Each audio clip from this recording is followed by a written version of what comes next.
Admiral Zekthor's three eyes fixated on the holographic display, his chitinous exoskeleton clicking nervously as he processed the data streaming in from the outer rim.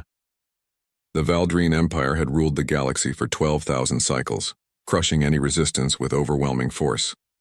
They had perfected warfare across 1,000,000 worlds, but they had never encountered humanity. "Repeat that transmission," Zekthor commanded, his translator struggling to keep his voice steady. The communications officer, a young Valdrine with barely 200 cycles of experience, trembled as she complied. "Sir," the human delegation says, "they sent only their local defense flotilla to intercept our advance fleet." The briefing chamber fell silent. 300 Valdrine warships, the pride of Sector Command, had been reduced to drifting debris in less than 20 minutes. The Empire had expected resistance from the newly discovered species, but not this. "Never this, local defense?" High Commander Thrace stepped forward, his ceremonial armor gleaming under the chamber lights. "Our intelligence indicated this was Earth's primary military installation in that sector." "That's what we believed, Commander," replied the intelligence officer, pulling up tactical data. "The station designation was Outpost Serenity. We assumed it was their main defensive hub based on the energy signatures." Zekthor's mandibles clicked in agitation. "Show me the engagement footage again." The hologram shifted, replaying the disastrous encounter. The Valdrine fleet had emerged from hyperspace in perfect formation, a textbook intimidation approach that had worked on 73 other species. The human station had appeared unimpressive, a modest orbital platform with perhaps 50 vessels docked. Then everything had gone wrong.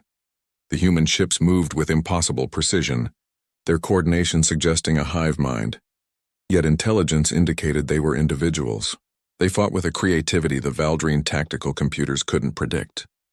When the Valdrine fleet executed maneuver pattern Delta 7, undefeated in 4,000 years of warfare, the humans had somehow anticipated it, turning the Empire's own formation into a death trap. But it was the ferocity that truly unsettled Zekthor. The humans didn't just fight to win. They fought as if every single ship was personally offended by the Valdrine presence. One human vessel, critically damaged in venting atmosphere, had rammed a Valdrine dreadnought rather than retreat. The dreadnought's crew never saw it coming.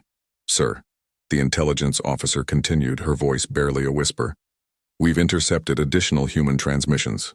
Outpost Serenity's commander was apologizing to their central command. Apologizing for what? Their victory? "No, sir. For bothering them with such a minor skirmish." The commander said they, quote, "didn't want to waste Earth Defense Force's time with routine piracy." The word hung in the air like a death sentence. Routine. Piracy. The Valdrine Empire's most powerful sector fleet had been classified as pirates. Routine pirates. Thrace slammed his appendage against the console. "This is impossible. We sent 300 capital ships. That's enough firepower to subjugate an entire spiral arm." "Commander," Zekthor said quietly, "pull up the data on human military structure." The hologram shifted again, displaying what little intelligence they had gathered. The pieces began forming a horrifying picture. Earth had 73 orbital installations like Outpost Serenity. Each was designated for local security and customs enforcement. The actual Earth Defense Force numbered in the tens of thousands of vessels. Beyond that, there was something called the Colonial Fleet, the Expeditionary Force, and most terrifying of all, the Reserve Guard. "Great ancestors," Thrace breathed. That wasn't even their military. That was their Coast Guard. Zekthor pulled up the most disturbing piece of intelligence they had received. After the battle, the human commander had sent a formal communication to Valdrine High Command. The message was polite, professional, and absolutely chilling. "To whom it may concern, your recent incursion into human protected space has been repelled. We understand this may have been a misunderstanding, and we are willing to establish diplomatic relations. However, please be advised that any further hostile action will be met with a proportional military response. We strongly encourage peaceful dialogue." "We really, really do."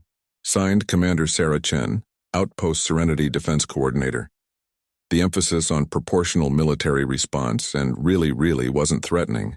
That was what made it terrifying. The humans were being sincere. They genuinely preferred peace, but they were also making it crystal clear what war would mean. "Pull our forces back," Zekthor ordered. "All of them. Every ship within 50 parsecs of human space. Sir, the Empire doesn't retreat from— The Empire survives! Zekthor's roar echoed through the chamber. We've encountered a species that treats capital ship engagements as local security matters. A species that apologizes to their superiors for having to fight at all. Do you understand what that means? The chamber remained silent.